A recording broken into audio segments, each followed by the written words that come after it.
Morning students. जो मेरा आज का टॉपिक है वो chemical bonding and molecular structure का है। इससे पहले केमिकल बॉन्डिंग और मॉलिक्यूलर स्ट्रक्चर्स की 2 वीडियोस आपको मिल चुकी हैं, जिनमें हमने VSEPR theory, resonance, Lewis dot structures को डिस्कस किया। अब जो हमारा टॉपिक है वो थोड़ा सा प्रैक्टिकल है, क्योंकि देखो बेटा, वेस्पर थ्योरी में क्या था कि हम लोग स्ट्रक्चर या शेप की डिस्कस कर रहे थे कि अगर एक स्पीसीज है, उसको 2 लोग अगर जुड़ गए हैं तो ऐसी जगह पर जुड़ जाएंगे जहां वो मैक्सिमम डिस्टेंस पे होंगे।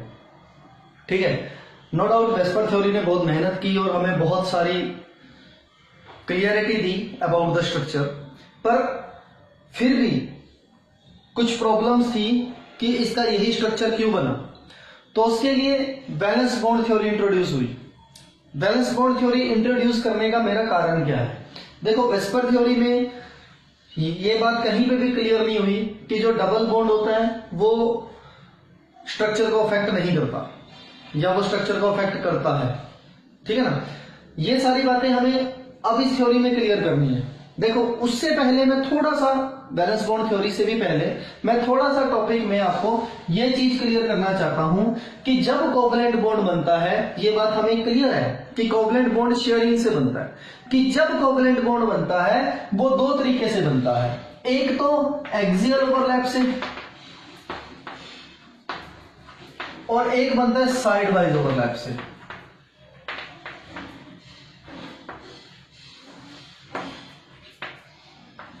ठीक है, एक्सियल ओवरलैप से और साइड वाइज ओवरलैप से। अब देखो, जब कभी बॉन्ड एक्सियल ओवरलैप से बनेगा, इस बॉन्ड का नाम रखेंगे हम सिग्मा बॉन्ड, और जब कभी बॉन्ड साइड वाइज ओवरलैप से बनेगा तो इस बॉन्ड का हम नाम रखेंगे पाई बॉन्ड। ठीक है, सिग्मा का सिंबल ये है और पाई का सिंबल ये है। देखो, वैसे तो हम जो ये वीडियोस बना रहे हैं इस वजह से बना रहे हैं कि हमें पता है कि कोविड-19 का टाइम चल रहा है और हम डेली क्लासेस में नहीं जा सकते। तो मेरा जो मेन मुद्दा रहता है वो इसी तरह से रहता है कि हमें सीबीएसई में पेपर कैसा आएगा, हमें पेपर में क्वेश्चंस कैसे आएंगे। तो एक क्वेश्चन तो यही आ जाएगा, वो क्या, give difference between sigma bond and pi bond. पहला डिफरेंस तो यही हो गया कि जी ये एक्सियल ओवरलैप से बनता है और वो साइड वाइज ओवरलैप से बनता है। दूसरा डिफरेंस, एक्सियल ओवरलैप हमेशा लार्ज एक्सटेंट तक होती है, साइड वाइज ओवरलैप जो है वो लार्ज एक्सटेंट तक नहीं होती है। एक्सियल ओवरलैप में जो ऑर्बिटल है वो लोकलाइज्ड हो जाता है और साइड वाइज में जो ऑर्बिटल है या इलेक्ट्रॉन है वो लोकलाइज्ड नहीं हो पाता है। ठीक है, मतलब सिग्मा बॉन्ड स्ट्रॉन्ग बॉन्ड होगा as compare to pi bond के। मतलब देखो, 2 या 3 नंबर में आना है, ये 2-4 डिफरेंस जो मैंने आपको क्लियर किए वो क्लियर हो जाएंगे। इससे भी ज्यादा क्लियरिटी इनकी अब होगी जब मैं इनके डायग्राम बनाऊंगा। जैसा हम सब जानते हैं कि ये s ऑर्बिटल है। एटॉमिक स्ट्रक्चर में हमने पढ़ा कि ऑर्बिटल्स क्या होते हैं। ऑर्बिटल्स होते हैं place around the nucleus where the probability of finding an electron is maximum. ये बात क्लियर की। जब 2 s ऑर्बिटल, मान लो एक हाइड्रोजन का ये s ऑर्बिटल है, दूसरे हाइड्रोजन का, आपस में कंबाइन करते हैं ऐसे, इस चीज को एक्सियल ओवरलैपिंग कहते हैं। s ऑर्बिटल एक p ऑर्बिटल के साथ भी कंबाइन कर सकता है। देखो ऐसे, ये इसके साथ कंबाइन कर जाएगा तो ये ऐसा बन जाएगा।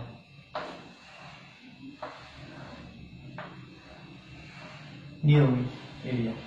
ठीक है, इस चीज को कहते हैं हम एक्सियल ओवरलैपिंग। जब साइड वाइज ओवरलैपिंग होनी है तो साइड वाइज ओवरलैपिंग कैसे हो सकती है? जैसे ये देखो, मान लो ये कार्बन का ही एक ऑर्बिटल है, इसमें एक तो ये ऑर्बिटल है p का, ये आपस में कंबाइन कर दे, ये तो सिग्मा बॉन्ड बना हुआ है।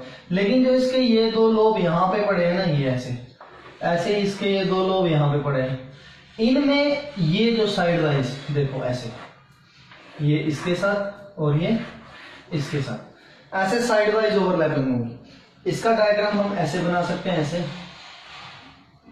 ये होती है साइड वाइज ओवरलैपिंग। ठीक है, ये लार्ज एक्सटेंट तक नहीं हो रही, इलेक्ट्रॉन लोकलाइज्ड नहीं हो रहे। इस साइड वाइज ओवरलैपिंग को पाई और बॉन्ड बोलते हैं और एक्सियल ओवरलैपिंग को जो है वो हम सिग्मा बॉन्ड बोलते हैं।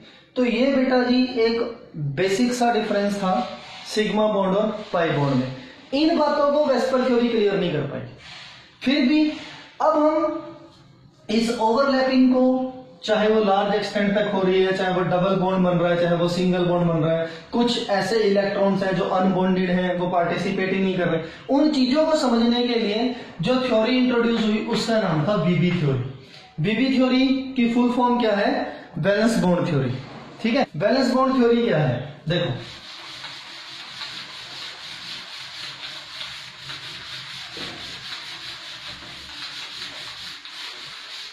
वैलेंस बॉन्ड थ्योरी का जो बेसिक टॉपिक है वो है हाइब्रिडाइजेशन। क्या होती है हाइब्रिडाइजेशन? हाइब्रिडाइजेशन होती है the intermixing of atomic orbitals of comparable energy. कि इंटरमिक्सिंग है एटॉमिक ऑर्बिटल्स की जिनकी एनर्जी जो है वो कंपेरेबल है।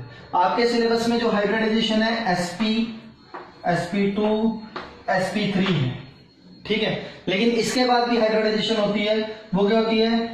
sp2d, sp3d, sp3d2 और sp3d3। ये अलग अलग हाइब्रिडाइजेशन है सभी। ठीक है, देखो sp में 50% करेक्टर s का है और 50% करेक्टर p का है। ऐसे ही यहां पर 33% करेक्टर s का है और 67% करेक्टर p का है।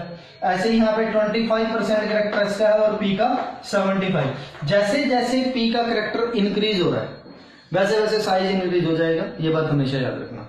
एक ये जनरल बातें हैं। ठीक है, इस थ्योरी को समझने से पहले हम कुछ कॉमन बातें क्लियर कर लेते हैं। हाइब्रिडाइजेशन क्लियर हो गया, the intermixing of atomic orbitals of comparable energy,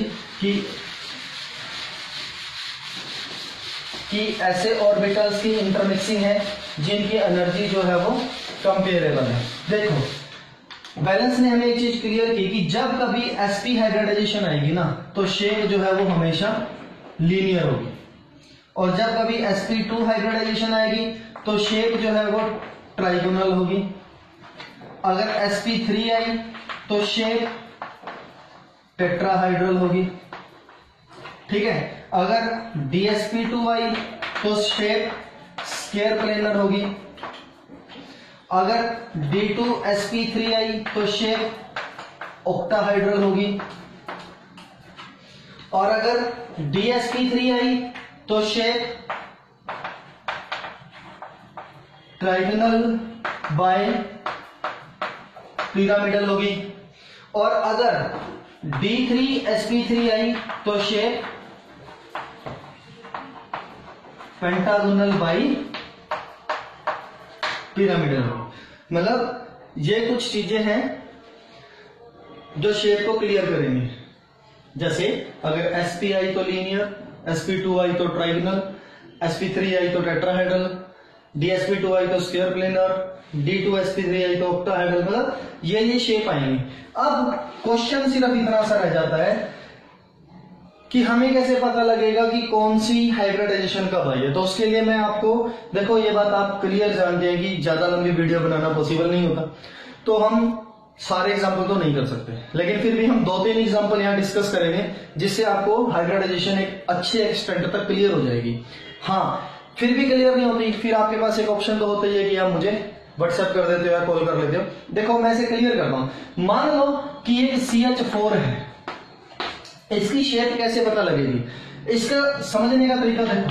सबसे पहले लिखना है कार्बन का एटॉमिक नंबर कितना है, 6 है, और इसकी इलेक्ट्रॉनिक कॉन्फ़िगरेशन क्या है, 1s2 2s2 2p2, ये है ना। तो हम कैसे लिखेंगे, कार्बन इन ग्राउंड स्टेट। ये हमें ये भी बात मालूम है कि हमेशा आउटर ऑर्बिटल केमिकल कॉम्बिनेशन में पार्टिसिपेट करता है। ठीक है, कार्बन इन ग्राउंड स्टेट में क्या हो जाएगा, ये इसका 2s ऑर्बिटल है और ये इसका 2p ऑर्बिटल है। 2s में कितने इलेक्ट्रॉन है, 2, और 2p में भी 2। अब देखो, चूंकि एक कोवलेंट बॉन्ड है, कोवलेंट बॉन्ड जो है वो शेयरिंग से बनता है। शेयरिंग के लिए एक इलेक्ट्रॉन इसके पास होना चाहिए, किसके पास, तो हाइड्रोजन आने हैं 4। देखो यहां तो शेयरिंग हो नहीं सकती, पहले ही भरा हुआ है। यहां हो सकती है, यहां हो सकती है, यहां भी नहीं हो सकती क्योंकि खाली है। शेयरिंग के लिए दो एक एक इलेक्ट्रॉन दोनों का होना जरूरी है। तो इसके लिए क्या होता है कि कार्बन इन एक्साइटेड स्टेट, इसी थ्योरी के बेस पे हम कहते हैं कि जब कभी कोई केमिकल कंबाइन करता है ना बच्चों, वो हमेशा गैसियस स्टेट में कंबाइन करता है। होगा क्या कि इलेक्ट्रॉन एक्साइट होंगे। कैसे एक्साइट होंगे? देखो ये 2s ऑर्बिटल था, ये 2p था, तो इसका एक इलेक्ट्रॉन जो है वो इस ऑर्बिटल में चला जाएगा उड़ के यहां पे, ठीक है। अब यहां भी एक एच आ सकता है, यहां भी, यहां भी, यहां भी। आपने क्या लिखना है इसके बाद? Hence hybrid orbital.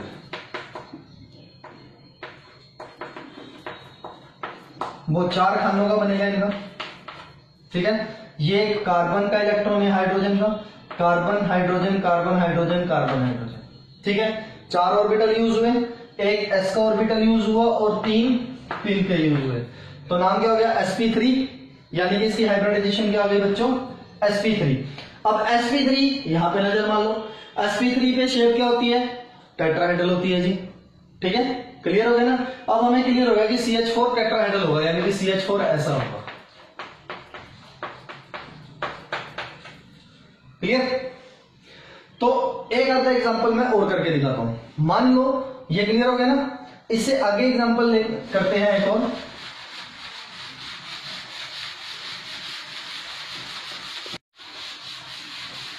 एक और एग्जांपल है जैसे PCl5 phosphorus pentachloride.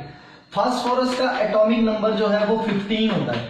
Electronic configuration 1s2 2s2 2p6 3s2 3p3।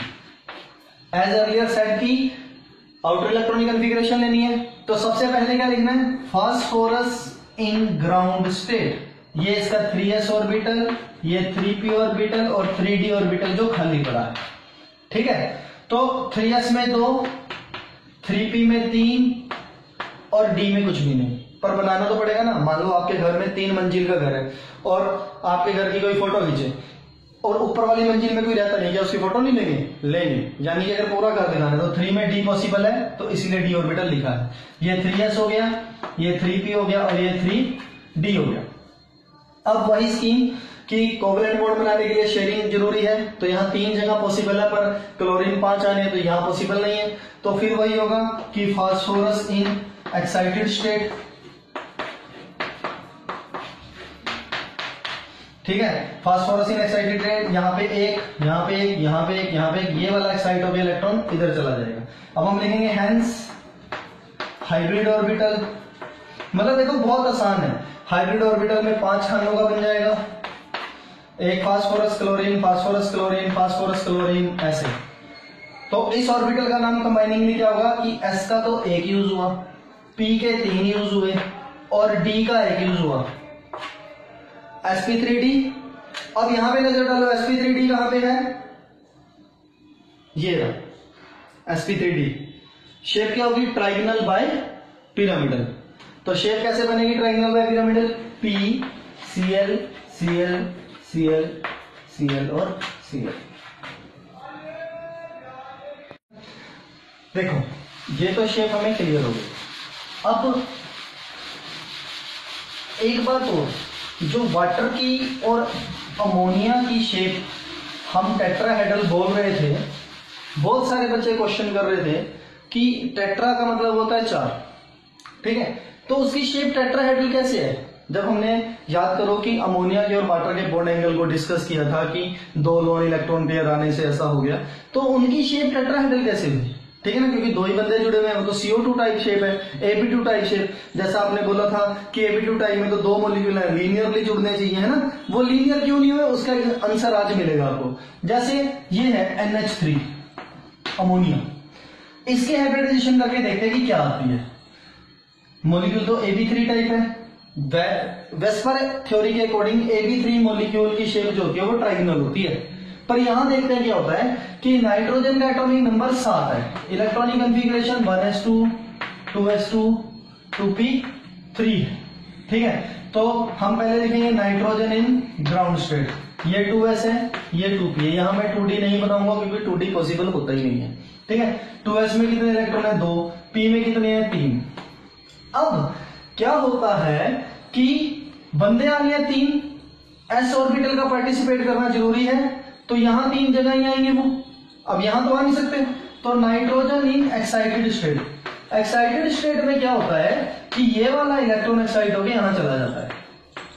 अब ये ऑर्बिटल भी इन्वॉल्व हो गए ना रिएक्शन फॉर्मेशन में, मतलब इसमें भी चेंज तो आए हैं, और हाइब्रिड ऑर्बिटल भी चारों का बन जाएगा। एक हाइड्रोजन यहां आ जाएगा, एक हाइड्रोजन यहां, एक हाइड्रोजन यहां, तो इसका हाइब्रिड ऑर्बिटल भी sp3 का हो जाएगा।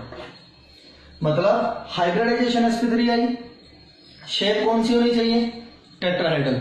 हाँ, इसका रीजन वेस्पर थ्योरी ने दे दिया कि टेट्राहेड्रल क्यों नहीं हुई, क्योंकि एक लोन इलेक्ट्रॉन पेयर पड़ा ये वाला जो केमिकल फॉर्मेशन में पार्टिसिपेट ही नहीं कर रहा। ये हाइड्रोजन टेट्राहेड्रल शेप होते हुए भी CH4 जैसी शेप नहीं है, क्योंकि यहाँ पे बॉन्ड एंगल 109 डिग्री का है और यहाँ बॉन्ड एंगल 107 डिग्री का। क्लियर? सेम वाटर के लिए अगर मैं यहाँ पे O ले लेता तो 2 लोन इलेक्ट्रॉन पेयर बन जाते और फिर ये सिचुएशन ऐसी हो जाती, वो भी sp3 हाइब्रिडाइजेशन आती। मतलब क्या है, वेस्पर थ्योरी में थोड़ी सी दिक्कत थी। वेस्पर थ्योरी ने हमें कहा कि AB molecule linear, AB2 type का मॉलिक्यूल ट्राइगोनल, ऐसे कुछ बनेगा।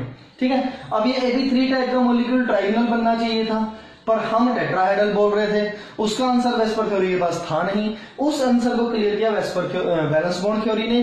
कैसे? कि भैया इसकी जो हाइब्रिडाइजेशन आती है वो sp3 आती है, और sp3 हाइब्रिडाइजेशन जो है वो टेट्राहेड्रल स्ट्रक्चर को बिलोंग करती है। अब इसकी स्ट्रक्चर जो है वो टेट्राहेड्रल क्यों नहीं हुई? क्योंकि यहाँ पे लोन इलेक्ट्रॉन पेयर पड़ा था। क्लियर हुआ? मतलब, और CO2 की स्ट्रक्चर लीनियर क्यों हुई?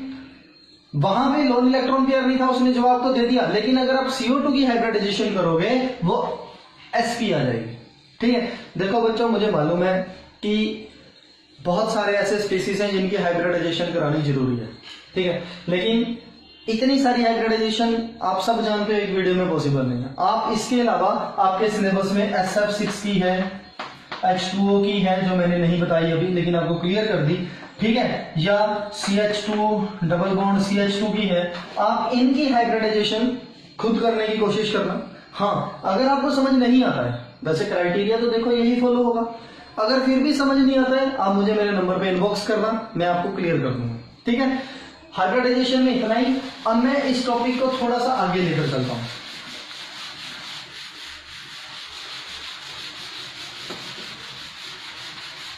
देखो, हाइब्रिडाइजेशन में भी कहीं ना कहीं हमें टाइप ऑफ बॉन्ड क्लियर नहीं की।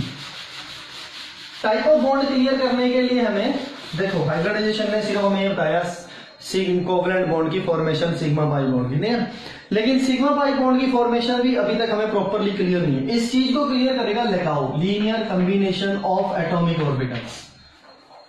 Linear combination of atomic orbitals, LCAO method. LCAO method ने हमें क्या कराया कि जैसे एक ऑर्बिटल है, इसका एक पॉजिटिव हाफ होता है और एक नेगेटिव हाफ होता है। ऐसे ही दूसरा ऑर्बिटल है, इसका भी एक पॉजिटिव हाफ है और एक नेगेटिव हाफ है। अब ये दोनों कंबाइन कैसे करेंगे?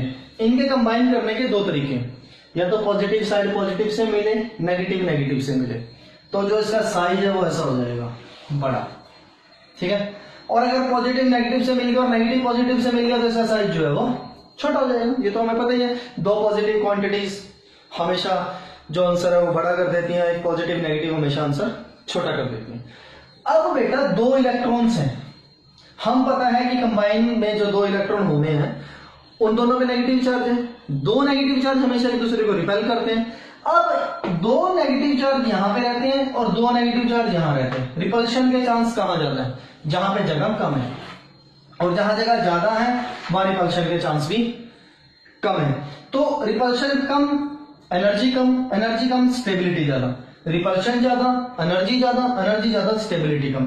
तो जब बॉन्ड ऐसे बनता है पॉजिटिव नेगेटिव नेगेटिव पॉजिटिव से, इसका नाम होता है एंटी बॉन्डिंग मोलिकुलर ऑर्बिटल। और जब बॉन्ड ऐसे बनता है पॉजिटिव पॉजिटिव से, तो इसका नाम होता है बॉन्डिंग मोलिकुलर ऑर्बिटल। अब ये मोलिकुलर ऑर्बिटल्स क्या हैं? मतलब क्वेश्चन आया, थ्योरी थी linear combination of atomic orbitals की। जब एटॉमिक ऑर्बिटल कंबाइन करते हैं आइदर बॉन्डिंग से और एंटी बॉन्डिंग से, जो नई एंटिटी बनती है उसको अपन मोलिकुलर ऑर्बिटल बोलते हैं। ठीक है, और इस थ्योरी का नाम जो है वो है molecular orbital theory, MOT, molecular orbital theory. देखो, जो प्रॉब्लम्स वेस्पर थ्योरी में थी वो प्रॉब्लम्स दूर की वैलेंस बॉन्ड थ्योरी में, जो प्रॉब्लम्स वैलेंस बॉन्ड थ्योरी में थी उन प्रॉब्लम्स को दूर करेगी MOT।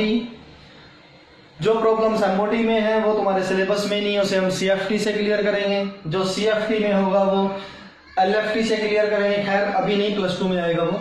फिलहाल हम MOT की बात करते हैं, ठीक है, मोलिकुलर ऑर्बिटल थ्योरी। पहला क्वेश्चन तो यही होता है कि एटॉमिक ऑर्बिटल में और मोलिकुलर ऑर्बिटल में क्या फर्क है। एटॉमिक ऑर्बिटल सिंगल एटम का ऑर्बिटल है, मतलब ऑर्बिटल क्या होता है, probability of finding an electron around the nucleus is known as atomic orbital. और मोलिकुलर ऑर्बिटल क्या होगा, जब एक से ज्यादा एटम मिल गए उनके बाहर जो इलेक्ट्रॉन के पाए जाने की प्रोबेबिलिटी जहां तक है वो मोलिकुलर ऑर्बिटल है, ठीक है। तो इस चीज को हम क्लियर करते हैं। देखो,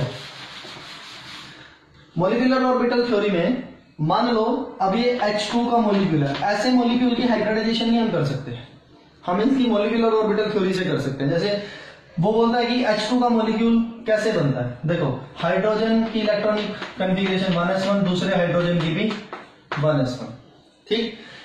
तो क्या, देखो सबसे पहले इंक्रीजिंग एनर्जी बनानी है, ठीक है ना। इंक्रीजिंग एनर्जी बन गई, ये हाइड्रोजन का एक ऑर्बिटल है दूसरे। अब ये दोनों कंबाइन करने के लिए आमने सामने है। हाइड्रोजन का एटॉमिक ऑर्बिटल यहाँ पे लिख दो, इसको भी लिख दो। अब हमें पता है कि ये जब कंबाइन करते हैं तो जो वो बनता है वो मोलिकुलर ऑर्बिटल बनता है। ये भी क्लियर हुआ कि दो तरह से करेगा, एक बार एंटी बॉन्डिंगली जब एनर्जी ज्यादा है, एक बार बॉन्डिंगली जब एनर्जी कम है, ठीक है। अब इलेक्ट्रॉनिक कन्फिग्रेशन देखो, 1s1, दूसरे हाइड्रोजन की भी 1s1, टोटल इलेक्ट्रॉन विथ 2, इसका नाम है 1s ऑर्बिटल। ये सिग्मा 1s है और एंटी बॉन्डिंग है तो सिग्मा स्टार 1s है, ठीक है। टोटल इलेक्ट्रॉन 2, इसमें फिल करो 1 2। अब यहां जाने के लिए इलेक्ट्रॉन ही नहीं है। ये करने से क्या हुआ, ये करने से हमेशा बॉन्ड ऑर्डर कैलकुलेट हो जाएगा। बॉन्ड ऑर्डर कैसे कैलकुलेट होता है बच्चों, बॉन्डिंग मोलिकुलर ऑर्बिटल में जितने इलेक्ट्रॉन है minus anti bonding molecular orbital के electron divided by 2। Bonding molecular orbital में 2 इलेक्ट्रॉन, ये वाला ऑर्बिटल बॉन्डिंग है और ये वाला एंटी बॉन्डिंग है। यहाँ पे कोई भी इलेक्ट्रॉन नहीं है, 0 डिवाइडेड बाय 2 यानी कि 1, मतलब हाइड्रोजन में सिंगल बॉन्ड होता है, ठीक है। क्लियर हो गई ये बात। कई बार पेपर में क्वेश्चन आता है why He2 molecule does not exist. अगर यही वाला एग्जांपल देखो, ये समझ आ गया, इसी एग्जांपल को मैं He2 का एग्जांपल बना देता हूं, हीलियम 2। ये एग्जिस्ट क्यों नहीं करता, देखो हीलियम की इलेक्ट्रॉनिक कन्फिग्रेशन 1s2, दूसरे हीलियम की भी 1s2, तो यहाँ पे एक इलेक्ट्रॉन होना जाएगा, एक टोटल 4 हो गए, 2 यहाँ पे और 2 यहाँ पे, टोटल 4 इलेक्ट्रॉन हो गए ना। अब इसका बॉन्ड ऑर्डर अगर कैलकुलेट करोगे 2 - 2 = 0, यानी कि जब बॉन्ड ऑर्डर ही 0 है उसके बीच में कोई बॉन्ड नहीं बन सकता। तो हीलियम का मॉलिक्यूल इस वजह से एग्जिस्ट नहीं करता। देखो, वैलेंस बॉन्ड थ्योरी ने हमें हीलियम का मॉलिक्यूल क्यों नहीं बताया, उसने बताया कि 4 अट्रैक्टिव फोर्सेस हैं, 5 रिपल्सिव फोर्सेस हैं। रिपल्सिव फोर्सेस जो है वो अट्रैक्टिव फोर्सेस से ज्यादा हैं, इसीलिए बता। मेरा मानना है कि इस चीज को से एक्सप्लेन कर दो एनर्जी लेवल पे कि भैया बॉन्ड ऑर्डर 0 है इसीलिए ये मॉलिक्यूल एग्जिस्ट नहीं करता। चलो एक आधा स्ट्रक्चर हम इसका और करते हैं।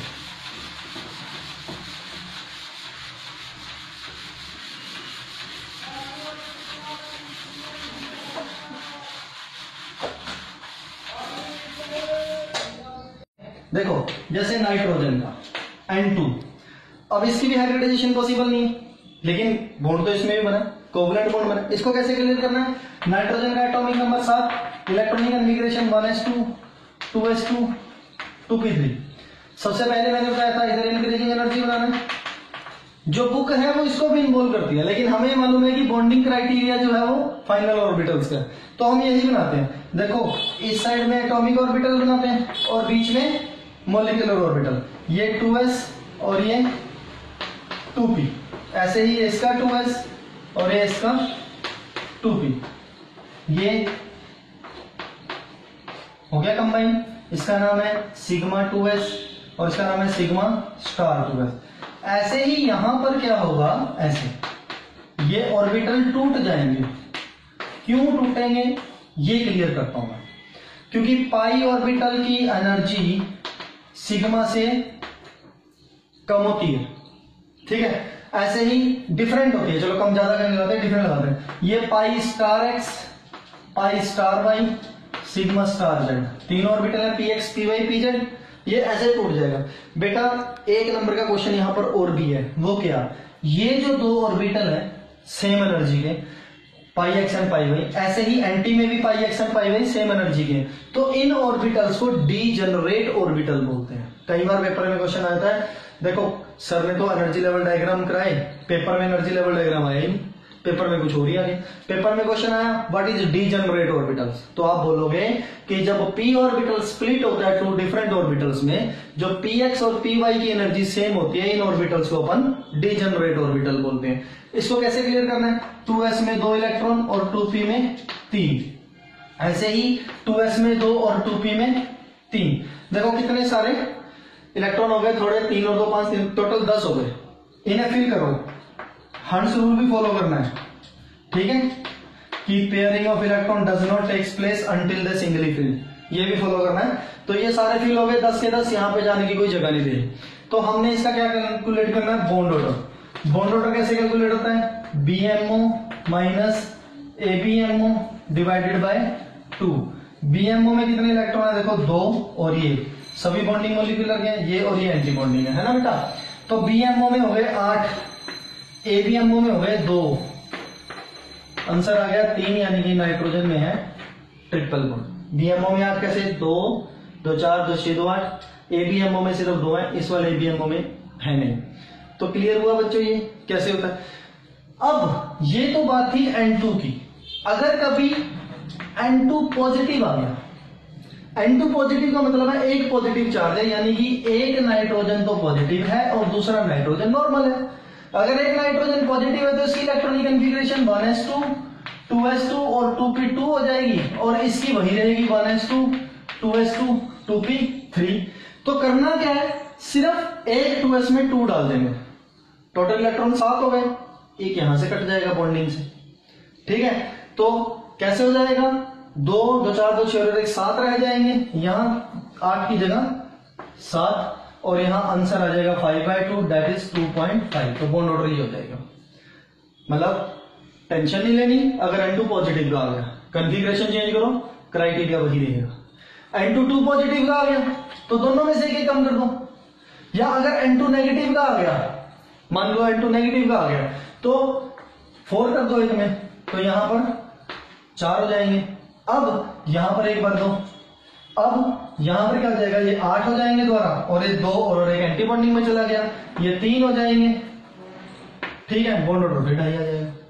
मतलब क्या है, चाहे तो वो पॉजिटिव आ जाए चाहे वो नेगेटिव आ जाए, सिर्फ कॉन्फ़िगरेशन चेंज करो और इसमें वैल्यू फीड कर दो, ठीक है, आपका क्राइटेरिया बिल्कुल सेम रहेगा। ये है नाइट्रोजन के लिए। अगर बच्चों ये चीज ऑक्सीजन के लिए आ जाती है, मान लो ये नाइट्रोजन का डायग्राम सिखाया मैंने, अगर यही डायग्राम ऑक्सीजन के लिए आ जाता, क्राइटेरिया बिल्कुल सेम रहेगा, सिर्फ यहां पे चेंजिंग हो जाएगा। वो क्या, कि ये ऑर्बिटल नीचे आ जाएगा और ये ऑर्बिटल ऊपर हो जाएगा, मतलब सिग्मा जेड की एनर्जी कम हो जाएगी और पाई एक्स और पाई वाई की एनर्जी ज्यादा हो जाएगी। अब बच्चे पूछते हैं ऐसा क्यों हुआ। देखो बेटा ये ना स्पेक्ट्रोस्कोपिक टेक्निक से क्लियर होता है कि किस ऑर्बिटल की एनर्जी कैसे करनी है, बस यही याद रखोगे आप। अब ऑक्सीजन का इलेक्ट्रॉनिक कॉन्फ़िगरेशन हम सब जानते हैं, ऑक्सीजन का इलेक्ट्रॉनिक कॉन्फ़िगरेशन वही है 1s2 2s2 2p4, अब यहाँ 4 है, दूसरे में भी 4 होंगे, ऐसे हो जाएगा। इसकी फिलिंग करनी है 1 2 3 4 5 6 7 8 हो जाएगा, ठीक है। अब इसका फार्मूला भी यही है, बॉन्डिंग मॉलिक्यूलर माइनस एंटी, मतलब सब कुछ सेम कर रहा है, मुझे पता तेज तेज हो रहा है, पर सब कुछ क्राइटेरिया सेम है, फिलिंग ऑफ इलेक्ट्रॉन कर रहे हैं बस हम। BMO में कितने इलेक्ट्रॉन है, 2 2 4 2 6 और 2 8, और ABMO में 2 और 2 4, तो यहां क्या हो जाएगा, 3 की जगह 4 और बॉन्ड ऑर्डर आ जाएगा 2, यानी कि ऑक्सीजन में होता है डबल बॉन्ड। अब ऑक्सीजन का भी O2 पॉजिटिव आ सकता है या O2 नेगेटिव आ सकता है। अगर पॉजिटिव आया तो एक कम करना है, अगर नेगेटिव आया तो एक बढ़ा देना, फिर ऐसे ही करेंगे, ठीक है।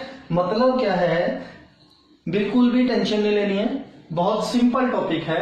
हमें सबसे पहले इंक्रीजिंग एनर्जी बनानी है, ऑर्बिटल्स डायग्राम बना देना, सब ऑर्बिटल्स का नाम लिखना है। एटॉमिक ऑर्बिटल है, ये 2s है, ये 2p है, ये सिग्मा 2s है, सिग्मा स्टार 2s है।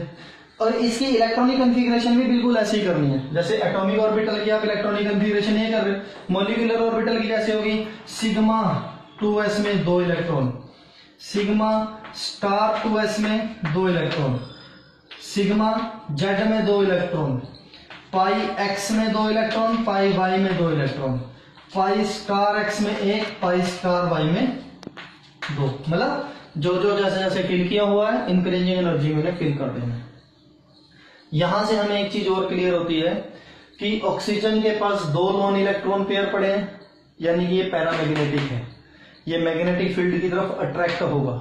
और नाइट्रोजन के पास एक भी इलेक्ट्रॉन पेयर खाली नहीं था, वो डाईमैग्नेटिक है, वो मैग्नेटिक फील्ड की तरफ अट्रैक्ट नहीं होगा।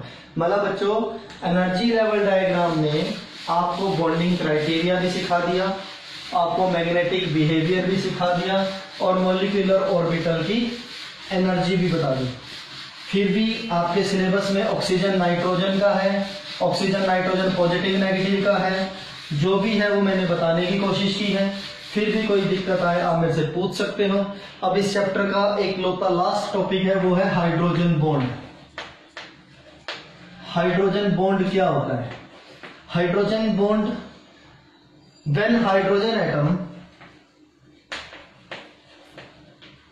Is attached with a more electronegative element, the bond formed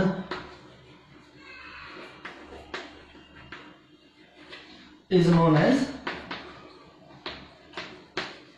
hydrogen bond. देखो बेटा जी, मोर इलेक्ट्रोनेगेटिव का क्या फायदा है कहने का। इस संसार में 3 ही एलिमेंट ऐसे हैं जिनके साथ हाइड्रोजन हाइड्रोजन बॉन्ड बनाता है। और 3 एलिमेंट को याद करने का तरीका बहुत आसान है, फोन। आपने मुंह से प्रोनाउंस करना है phone. F for fluorine, O for oxygen, N for nitrogen. यही 3 ऐसे हैं जिनके साथ वो कंबाइन होकर हाइड्रोजन बॉन्ड बनाएगा। अन्यथा जब हाइड्रोजन हाइड्रोजन के साथ मिलता है यहां भी हाइड्रोजन बॉन्ड नहीं होता, हाइड्रोजन कार्बन के साथ मिलता है यहां भी हाइड्रोजन बॉन्ड नहीं होता, और हाइड्रोजन क्लोरीन के साथ मिलता है यहां भी हाइड्रोजन बॉन्ड नहीं होता। ये क्वेश्चन बहुत है कि हाइड्रोजन क्लोरीन के साथ मिलकर हाइड्रोजन बॉन्ड क्यों नहीं बनाता, जबकि क्लोरीन और ऑक्सीजन की इलेक्ट्रोनेगेटिविटी जो है वो सेम है। ठीक है, हुआ क्या कि क्लोरीन का साइज जो है वो लार्ज है ऑक्सीजन से ज्यादा, इलेक्ट्रोनेगेटिविटी भले ही सेम है, पर न्यूक्लियर चार्ज का इफेक्ट क्लोरीन में कम है, ऑक्सीजन में ज्यादा है, क्योंकि साइज बड़ा हो गया। इस वजह से हाइड्रोजन ने हाइड्रोजन बॉन्ड नहीं बनाया। जब इनके साथ होगा हाइड्रोजन तभी हाइड्रोजन बॉन्ड माना जाएगा। क्वेश्चन, हाइड्रोजन बॉन्ड का क्या फायदा हो रहा है? देखो बेटा, सभी बॉन्ड कोवैलेंट है, हम जानते हैं। जैसे ही हाइड्रोजन बॉन्ड आएगा एक्स्ट्रा स्टेबिलिटी फैक्टर आ जाएगा।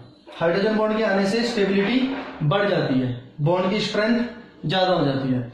ठीक है, अब हाइड्रोजन बॉन्ड से आने से एक्स्ट्रा स्टेबिलिटी तो आ रही है। अब एक टाइप ऑफ हाइड्रोजन बॉन्ड है, टाइप ऑफ हाइड्रोजन बॉन्ड।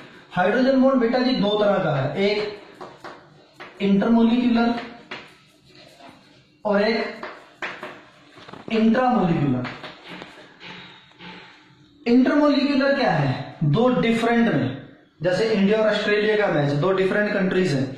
और इंट्रामोलिक्यूलर क्या है? विद इन द सेम में। मैं इसका एग्जांपल देता हूं। जैसे इंटरमोलिक्यूलर हाइड्रोजन बॉन्ड क्या होता है? जैसे एक कंपाउंड है पैरानाइट्रोफिनोल, ठीक है, एक इंट्रामोलिक्यूलर होता है, एक कंपाउंड है ऑर्थोनाइट्रोफिनोल। ऐसे देखो, अब इन दोनों की बॉइलिंग पॉइंट, एसिडिटी हम इस टॉपिक पे डिस्कस करेंगे। कैसे डिस्कस करेंगे वो मैं बताता हूं। क्योंकि देखो बेटा, हमें सिर्फ टॉपिक करना नहीं आना चाहिए, उसकी प्रॉपर्टीज भी क्लियर होनी चाहिए। देखो, सबसे पहले हम इंटरमोलिक्यूलर की बात करते हैं। मान लो एक 2 डिफरेंट की बात करते हैं, ये OH है, यहां पर NO2 ऐसे है, ठीक है। एक और ऑर्थोनाइट्रोफिनोल पैरानाइट्रोफिनोल होगा, ऐसे ही NO2 होगा और ऐसे ही OH होगा। तो इस और इस H के बीच का जो बॉन्ड है वो है इंटरमोलिकुलर, मतलब दो डिफरेंट पैरानाइट्रोफिनॉल्स में। और एक ये ऑर्थोनाइट्रोफिनॉल का जो एग्जांपल दिया ये वाला, यहां पे जो बॉन्ड है वो है इंट्रामोलिकुलर, ये with in the same molecule में है और ये दो डिफरेंट मोलिक्यूल्स में है। देखो समझ आ रही है बात। अब इसका क्या फर्क पड़ा, मान लो पेपर में कभी क्वेश्चन आए कि इन दोनों में से स्ट्रॉन्ग एसिड कौन है। हमारा ध्यान जब एसिडिटी की बात आती है इंडक्टिव इफेक्ट पे जाता है, ऑर्गेनिक केमिस्ट्री में जो मैंने पढ़ाया था। इंडक्टिव इफेक्ट क्या है कि जब इलेक्ट्रॉन विथड्रॉइंग ग्रुप कहीं जुड़ा होगा वो उसकी एसिडिटी को स्ट्रॉन्ग करेगा। ये ऑर्थो पोजीशन पे जुड़ा हुआ है NO2, ये नजदीक है, ये पैरा पोजीशन पे जुड़ा हुआ है, ये दूर है। तो दिमाग में क्या आता है कि ये नजदीक है ग्रुप, जैसे ये देखो ये बना देता हूं मैं,